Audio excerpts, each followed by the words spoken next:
Good day, meteorologist Patrick Pete back with you again today wearing a different hat. I'm wearing that professorial hat, bringing you another interesting topic to talk about. And this one is something that we hear quite frequently, especially in the wintertime, because we're telling you what we're expecting as far as cold air moving into the area. And whenever we have cold air and wind, that's whenever we're also concerned about wind chills. So the topic of today's discussion is going to be wind chills. Now, the way that we can simplify this is think about your body on a regular calm day. Whenever there's no wind, your body has an aura that it exudes. Your body essentially radiates heat away from your body, and on a normal day that heat stays around you, and that helps kind of like keep you a little bit warmer than the atmosphere around you. That's very nice and comfortable. But unfortunately, on days when it's windy, the wind blows that aura away. So the heat actually kind of escapes your body, and that has a cooling effect, a net cooling effect. It makes you feel cooler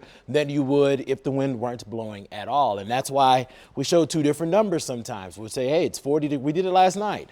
It's 45 degrees, but the wind chill at the moment is 37. It felt a full 8 degrees cooler to your body because the wind was blowing away your aura. And you don't want to do this, especially on days that you're planning on being outside for extended periods of time. You don't want the wind to be blowing because that is going to make you feel net cooler. Hypothermia, frostbite, both of those things can set in, especially if the numbers are cold enough. You always want to cover your exposed skin if you're going to be outside. And I know it sounds very trivial. We're always telling you, this is a day where you're going to want to wear a beanie or a scarf or the gloves, the mittens, all of those things. It's because of the fact that we don't want you to suffer any one of these wind chill related illnesses.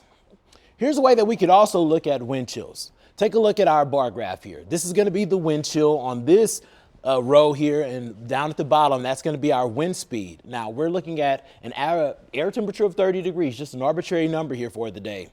The wind chill will be cooler based off of how the winds increase. So notice whenever the winds are at 30 miles per hour, that 30-degree temperature will feel like 15. If the winds kick up to 50 miles per hour, that 30-degree temperature will feel only like 12 degrees. So the higher the winds, that means that you're going to see a lower feel-like temperature or wind chill. That's how we kind of summarize that.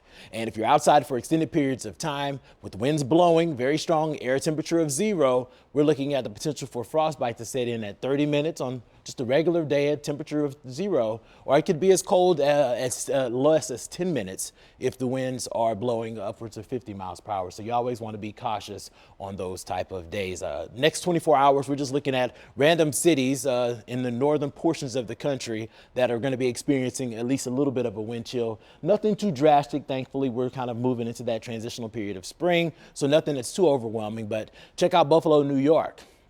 It's going to be tomorrow evening, 45-degree air temperature. The winds are going to be a little breezy out there, so it is going to feel like 39 degrees. The other ones aren't too bad. Also looking at another tracker here, this is going to be for Minneapolis, Minnesota. We're looking at the next 24 hours, and notice temperatures are in the mid to upper 40s. That feel like number, at least in the morning, and in the evening a little bit cooler. The winds aren't going to be overly aggressive tomorrow evening, so the actual air temperature and wind chill will be the same. So another fun little lesson about weather. We want you to comment below.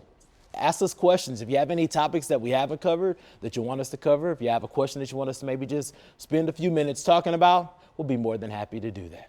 Have a good day.